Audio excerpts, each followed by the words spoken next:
Welcome to Medicine Monday, everybody. It is the Freedom Doctor, your host of this show. And today we have an amazing guest, Mr. Joe Stu, the hip hop major, the rap general, the nurturing God in the building. And I'm so happy because this man has truly been a model for me on what it means to be a down-to-earth guy, but also somebody who is a heavy hitter in these streets. So let's go. I'm about to pass it to Joe Stu. And first I want to ask him, tell us about yourself. Like, what's your background? Where you come from? Who your people be? Who my people be? Well, first off, thank you for having me. My birth name is Joseph Stewart, but I go by Joe Stu. I always took on that rap moniker as like a kind of honor to my pops. But nonetheless, I'm from the Bronx originally, Bronx, New York. Came down to Atlanta to attend the illustrious Clark Atlanta University, and loved Atlanta so much that I decided to stay. So I'm a transplant.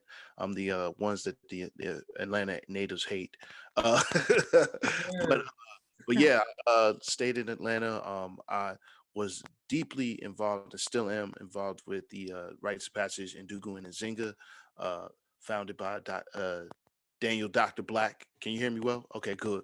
All right, A little bit louder. a little bit louder. Okay, Yeah, cool. like turn your mic up a little, just a little bit. Hey, there we go. What I'll do is, There we go. yes. You can hear me better now. I can hear you better now. All right, cool. So where was I? I was talking about Daniel Dr. Black. Say that again. You were talking about you being a transplant and Yes. Being a transplant in from New York to Atlanta through Clark Atlanta University. I met Dr. Daniel Black, also known as Babalao Omatosho Jojo Mani, and from there, just became engrossed in the rites of passage in Dugu and Nzinga, which really helped me establish principles and ideals that were steeped in African-centered principles as well. So that really had an effect on my life, and always been a hip hop enthusiast and a closet MC. So when I came down to Atlanta, that was like the time to really, spread my wings a little bit. And I've been independent hip hop artist for a while now. Also been a tattoo artist. Also been a visual artist. I've been a educator as well. 8-year educator. Just made 8 years in that field. So yeah, just a wild story that kind of intercedes with all these different pathways. I kind of gotten into to teaching through tattooing. I tattooed an assistant principal, and wow, 8 years later, I'm here. that's so dope. And what a wild, beautiful story that is too. Wrong And turns in the right direction. wrong turns in the right direction. Isn't that the name of one of your songs or Yeah, album? yeah. I have an album called Wrong Turns in the Right Direction and another album called Which Way Now. So Yes. I'm about to drop the turning point and it soon comes. So I'm gonna find my Uh, way. the turning point. That's what's up. That was a good way to let the people know what you're bringing, and I'm so excited about that. I'll ask more about that later. And I'm really interested in this wild turning life that you described. Like you're a teacher now, Yes.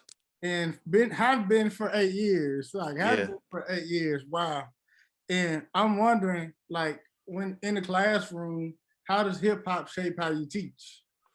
Well, pre-COVID, I really was using hip hop as a teaching tool in ways where I bolstered like the confidence and self-esteem of my students, and we used to do this ritual called nice bars. And nice Nice. bars was a way for me to affirm my students for either their achievements in class or just for who they were. I would do a freestyle and just talk about who they were and how much of their presence was a blessing in class. And that would be like kind of a prize. We would do this warm up with tangram shapes. And anybody who knows what tangram shapes are, they're about like 7 shapes that you could put like a parallelogram triangle. And I would show a picture on the wall and they would put it together. And if you won, your table would get nice bars from Mr. Stewart. So that was a way for me to kind of, bless the students through hip hop. I also been involved with a nonprofit called Soul Food Cipher, which has which focuses on improvisational rap, which is basically freestyling, and we've used that in different schools where I've worked at. Actually, got on Fox 5 News through through one of the camps that we were running, or after school programs that we were running at a school that I worked at, and just developed like great mentorship, budding MCs, and helping kids find their voice as an MC, but also teaching literary skills and learning literacy as well. Man, that game that you described sounds so freaking fun. Yeah, I had and I teach elementary school, so I've been teaching elementary school for the past like maybe 3 or 4 years, and that's been like kind of my niche. Like that's where every teacher finds their kind of groove. But I've taught everything from I've taught every grade from kindergarten to college, but wow. Oh, elementary is my definite groove. man, and that's how dope, and that's a group that needs the energy to Yeah, yeah, they do. literally pay attention. So like you the right person for that. And Thank you. man, so tell us about this amazing organization you helped to start. Now you said you work you Yeah, work with this organization. well, yeah. Let me clarify that too. I did not start Soulful Cipher. Now, Okay. let me put that out there. I'm I should glad you said. Let me I should clarify that. Soulful Cipher was created in 2012 by four gentlemen. Well, actually, yeah. DJ Macro Jam, who's a sister.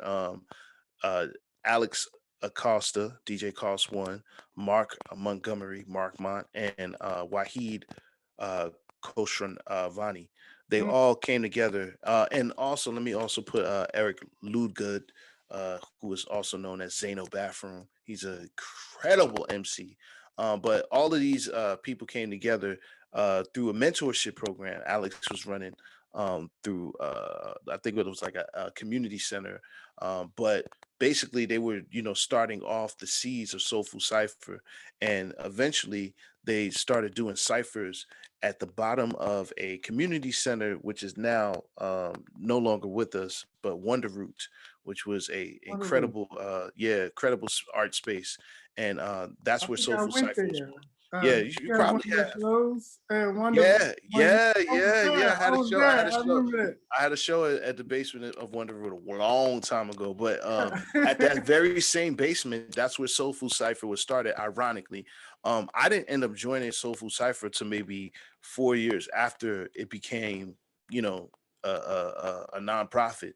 So when Oh, I came along, I had already been teaching in the school system for about 2 or 3 years. So the merging of the two was like seamless for me because I was like, oh, I'm a teacher and I rap, so this is it just goes hand in hand. So when I became a member of Soulful Cipher, that's exactly where I put it at. I was like, hey, wherever I go as a teacher, this is where this is going to go as well. So it's been a great journey. It has definitely shaped and molded me as an MC and helped me become more of a working class MC in a sense where a lot of people get into the music industry or their careers as a musician with hopes of becoming, I don't know, the star. You always have that kind of like a rock star MC. yeah, you kind of have that, but where it in a very practical way, it provided a sense of me to use my gift and my passion for hip hop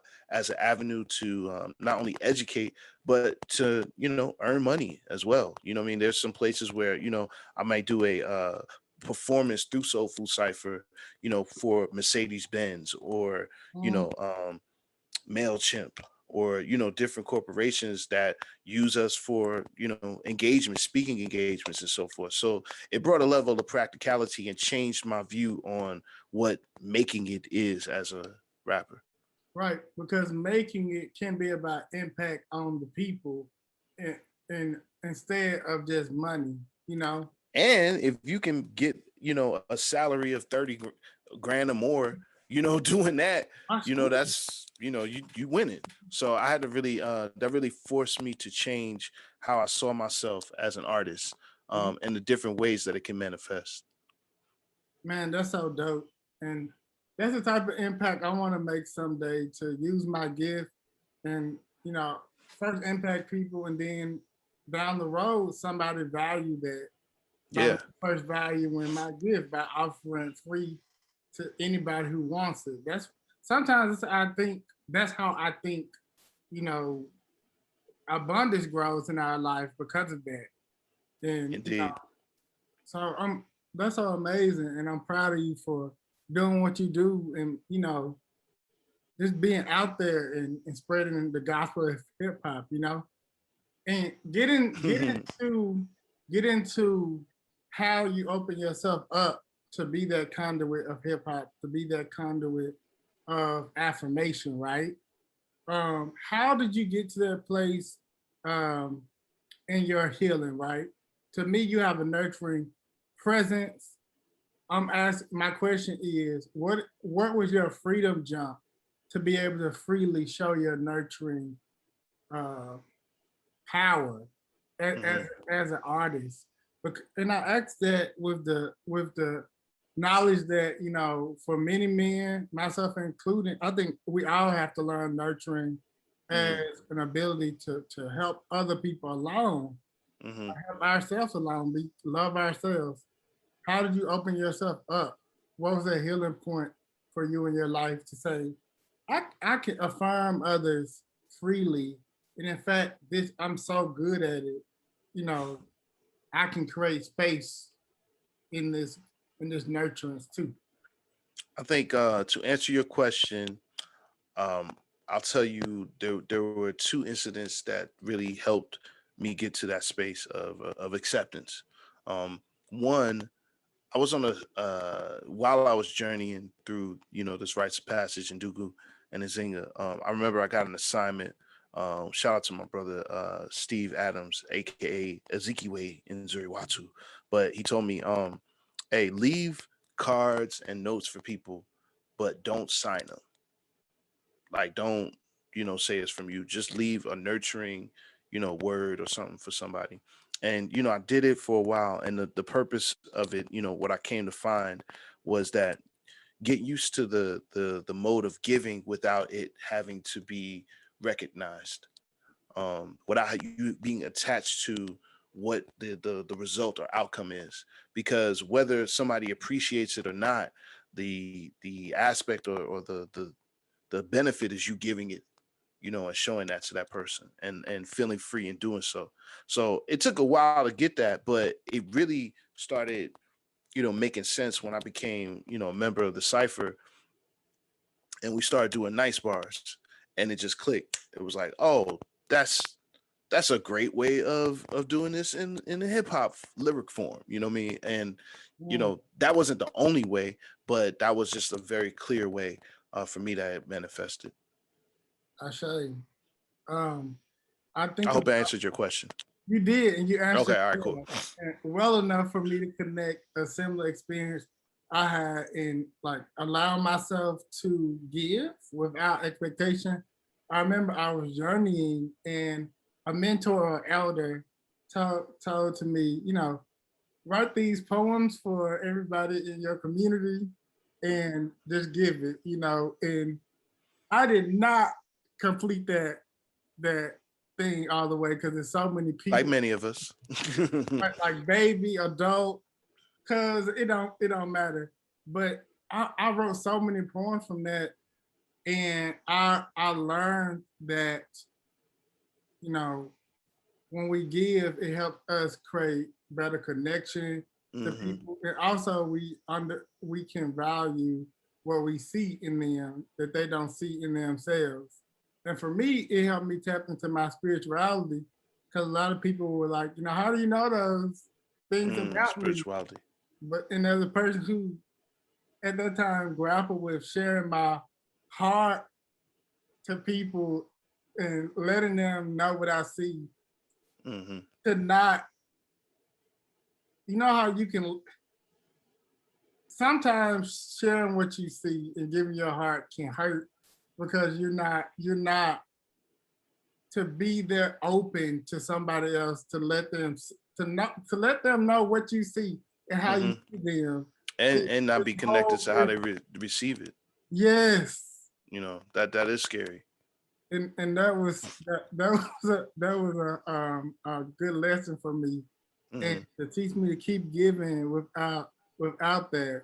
So thank you for reminding me of that.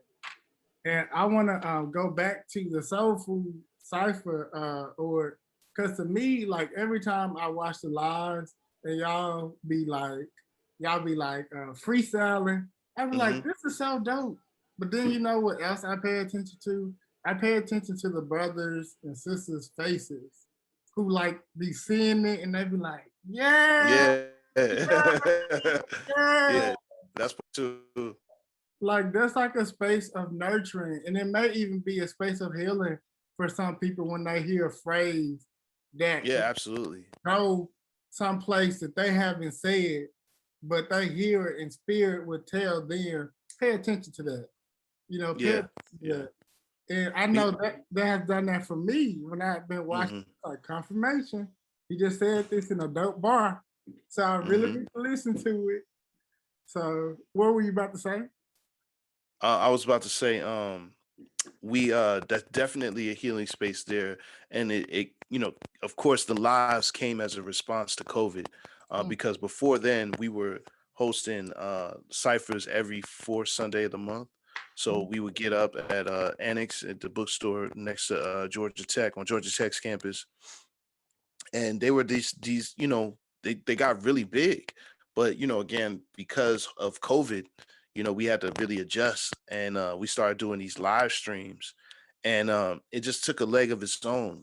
We started interviewing people and such, and we did that during our live ciphers, not as much, but now we kind of got this groove, and it's funny how certain circumstances can create a good leg of stuff. But yeah, to that end, we also have a cipher on Wednesdays. In fact, we just had a cipher tonight. Um, that was in those are person or Yeah, live? no, not in person, on Zoom.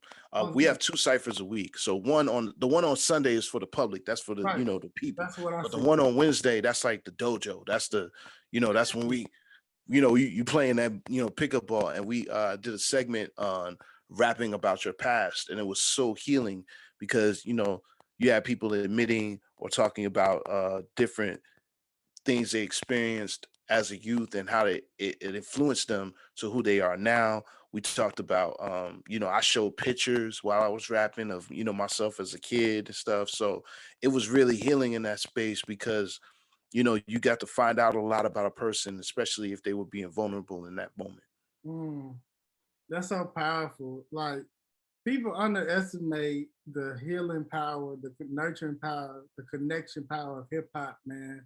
Because I think about the history, and I know you don't, because you're part of this space that y'all do this every time y'all come together. But I think the history of hip hop is community, is connection, and it's so beautiful how you are doing this tradition. You Hmm. know, and I wanna talk about like the difference for you between like the hip hop community and you're like in a particular hip hop community like the underground Atlanta community, and then like rap. To me there seems to be like different values around community. But what do you think? Is there a difference between the hip hop community and the rap community, or is it one and the same? I To you? used to think so. I used to think there was difference, but I don't anymore. I think there have been certain factors that have now erased those lines. To where you had a hip hop community as opposed to a rap industry. Mhm. Now mostly people get into hip hop to become an artist, in the music industry in some way, shape, or form. And get I some level think of fame too, and yeah, and there's nothing wrong with that. I don't think there's anything wrong with that. If that's what you want, go for it, please. Um, yeah. However, I do think we have created spaces where there is a different purpose that hip hop serves in certain organizations. And I think um, whenever there is a comparison to hip hop and rap, I think there's a gap that's missing there that ignores some of the factors that change that. I think another factor that changed that is the internet.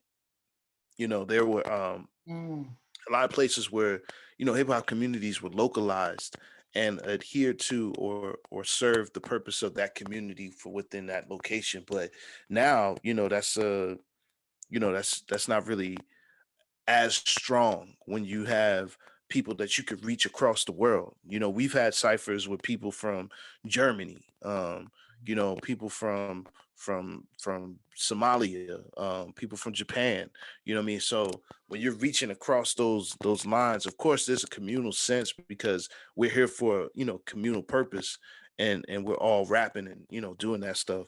But more than likely, those people have their own album careers that they're putting out, stuff with too. So all in that, I think the lines have been blurred a lot when it comes to hip hop and rap per se. So before I think there was a case where you had, this is the rap industry and quote unquote just to keep it real crowd when the hip hop community, but I don't think that exists anymore because there's so many spaces where you can be an artist and still serve a community and it be copacetic and balanced. I say, I say. Um, man, that's so amazing. There's so many gems in that, and I want to pull out something as it relates to like um, community, but also the role of nurturing in relationships, in particular, like fatherhood. You Hmm. know, when I think about you, I think about somebody who is like, like I said, has a nurturing energy, and that is something that I Thank want you. to embody when I become a father someday. Like I'm a person, all my life people have like randomly come up to me, "You're gonna have kids one day." I'm like, "Who are you?" Uh, but and I want that nurturing energy. And I used to be sometimes scared to hold my own nephew or niece because I thought I was gonna drop them on the head. Hmm. Literally, because I did not. Let's say there were some places where I needed a nurturing example, and I didn't have it. When Hmm. it came to children, like Hmm. I was raised a little, I was disciplined. You know, Like um, most of us were. yeah. So as a father, as an amazing, beautiful, dope father who has an amazing little one, um, how do you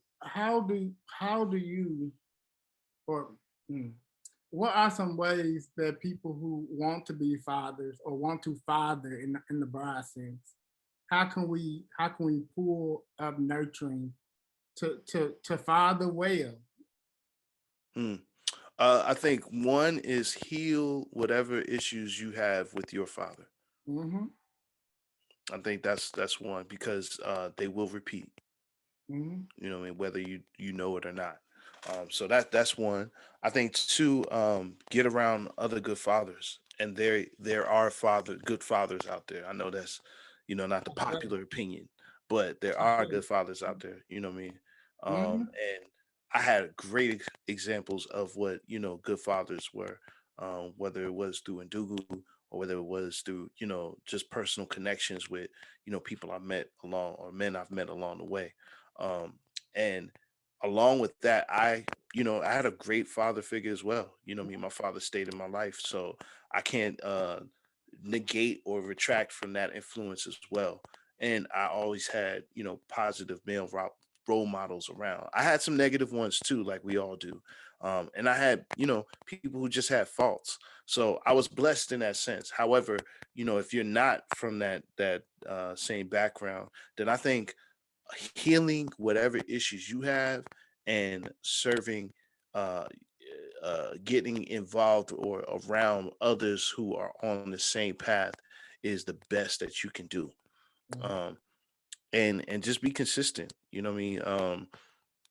One of the things I try to do every night is read to my son. Mm-hmm. Just read. What I mean? In some form of consistency, um, a ritual that we have together. What I mean? And provide the discipline there as well. But that nurturing is, I think that if you can't see yourself as worthy of being loved, it will be hard to love others. That's so good. Thank you for the gem. That's so good. And I want to talk about 2 points in that. You said healing your relationship with your father is Hmm. really important to becoming a nurturing father yourself. Yeah. And I definitely see the benefit of that as my relationship with my father has healed, and me, being taking initiative to talk about my heart and what I feel. And recently, my dad's a cancer survivor, uh, Mm. and I've spent more time on the phone with him, than when I was in my early 20s. I say like that. Now I'm in my late 20s. And as I talk more to him, I can see his frailty. I can see his vulnerability better, because I am taking the risk to share myself, my grievances, my love, Mm-hmm. celebrating him, reminding him how much I'm proud of him. And, I can hear his love me better. I think in a lot of our relationships with our fathers as Black men, when we have scars, that scar um, closes up our ears. It closes up our eyes, and so we don't even sometimes see where they are being exactly what we need. Mm-hmm. And giving exactly what we need.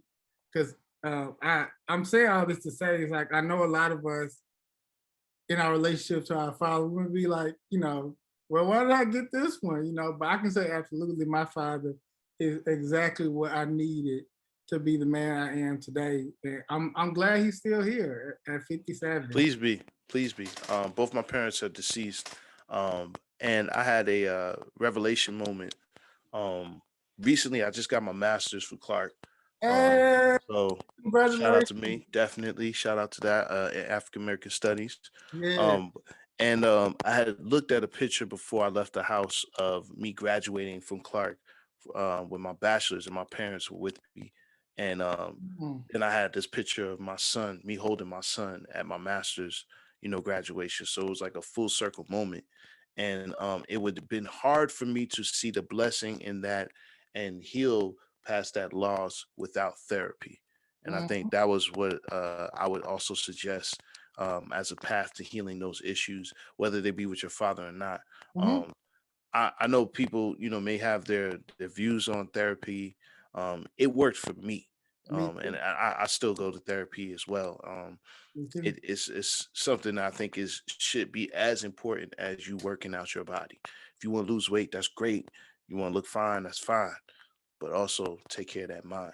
So that mental health is really really important, because if not, you again end up repeating cycles that you have no idea are you're contributing to.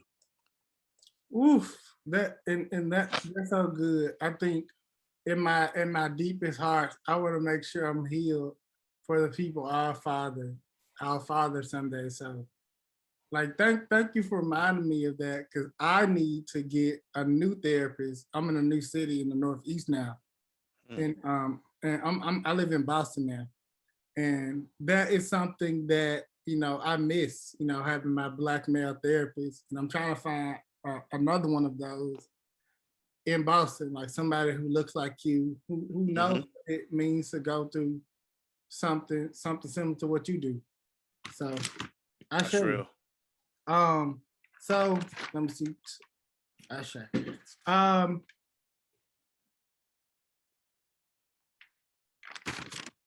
Ashe. And And Boston's a cold place. I've been to Boston a couple times. oh, ooh, it was So like 10 cold. degrees this winter. It was very cold. I couldn't No, do it, thank you. but it's hot now, and I'm grateful. So the last questions, uh, and like you've answered most of these questions I've had on the paper, so I didn't even need to ask them. So thank you. Great. Uh, how did the hip hop community help you heal? I know you talked about the healing that you engaged in, but in finding the hip hop community, did they also assist in your healing process? And if so, how? And when you say hip hop community, like, what do you mean Like, specifically? you know, your friends and your other sparring Got you, got your sparring partners in you. MC battles, got you, got you. your cipher community, Um, the folks you deal with in the uh, dojo. Chica. yeah, the dojo. All right, so when my mom was passing, my mom was passed from cancer, so I know you struggle. Mm, Um, and I remember on her deathbed, her just having regrets. mhm, Just things that she looked back on that, I'm sure she wished she would have either done differently or, did or went for. And at the time, I wasn't really serious about rapping because of conscience.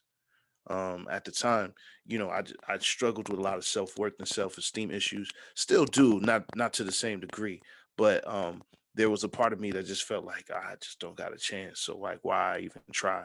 And after I buried my mom and saw that regret, and spoke with her about it, what I mean, and really conversed with her on these things, I decided I don't want to do that. I don't want to have to be, woulda, coulda, shoulda. I want to at least go for mine, and whatever happens, happens. You know what I mean? But I want to at least say that I tried. I don't want to, ever feel like I just didn't go for it because I didn't believe that it could ever happen. So I always, again, was a writer. I always write rhymes. So I know she knew that I was, writing rhymes and stuff like that. You reciting them and whispering them in your room and all this other stuff. But again, you just put it in the back burner because it's not a realistic vision, at least from, a limited point of view. And again, once I put her on the ground, I just realized, you know what? I'm gonna at least go for mine. So I just started doing open mics, and that was healing for me, to answer your question, because I was able to grieve my mom through some of mm, those songs that I was performing on those open mics, places or in spaces that I don't think I was either open to or exposed to at the time. So I used the open mics, I used the studio, I used the ciphers, I used a lot of those places to either emote through rhyme or to just go for mine, which was almost like a shout out to my mom and saying, "Hey, I got that lesson." mm, man, that's so dope. And as I was hearing you talking, I just got filled with the Holy Spirit. I'm uh, glad. and because I feel like, hearing you, like you are doing it in terms of like healing and being a conduit for other people's nurture and healing by being yourself and sharing your struggles. And I feel like your mother is proud of you, and that you are carrying her in you, and she gets to undo some of those regrets she had through Hmm. your eyes. And like, I mean, you're just so beautiful, man. You're so Oh man, appreciate that. That beauty is onto you too, brother. Ashe. And do you have any last wisdom for the people that you like to offer? Hmm. Um, earn your keep. Everyone eats. Period. Period. Thank you. Thank you. Earn your keep. Everyone eats. And like can you break that down for us? Yeah, What yeah, yeah. It's actually my motto. It's on my arm right here. I don't know if you can read it. You can't Yeah, read I it. got it. That is Yeah, beautiful. yeah. My purpose on that, or it was just a reminder of how community works. Mhm. Um, it's an interdependent agreement that you have between people, where you are earning your keep by contributing either your gifts, talents, time, uh, hard work, investment into a thing, and what you put into it, you get out. And in a community, that triples if everybody is on the same accord. So earn your keep. Everyone eats, you included, and everyone else around Mm. Earn your keep. Everyone eats. you. That's Earn your so keep. good. Everyone eats. Thank you, great elder, great Baba Joe Stu in the house. Appreciate that, sir. No problem. And that's all I have for you today. Um, and thank you again for being here, for opening and being a space for us. Everything you do in with teaching, community service, fatherhood, and the Soul Food Cipher. Um, this is Medicine Monday, y'all. This is your host, the Freedom Dr. Roman Johnson, and we're signing off. Peace. Peace. I sure.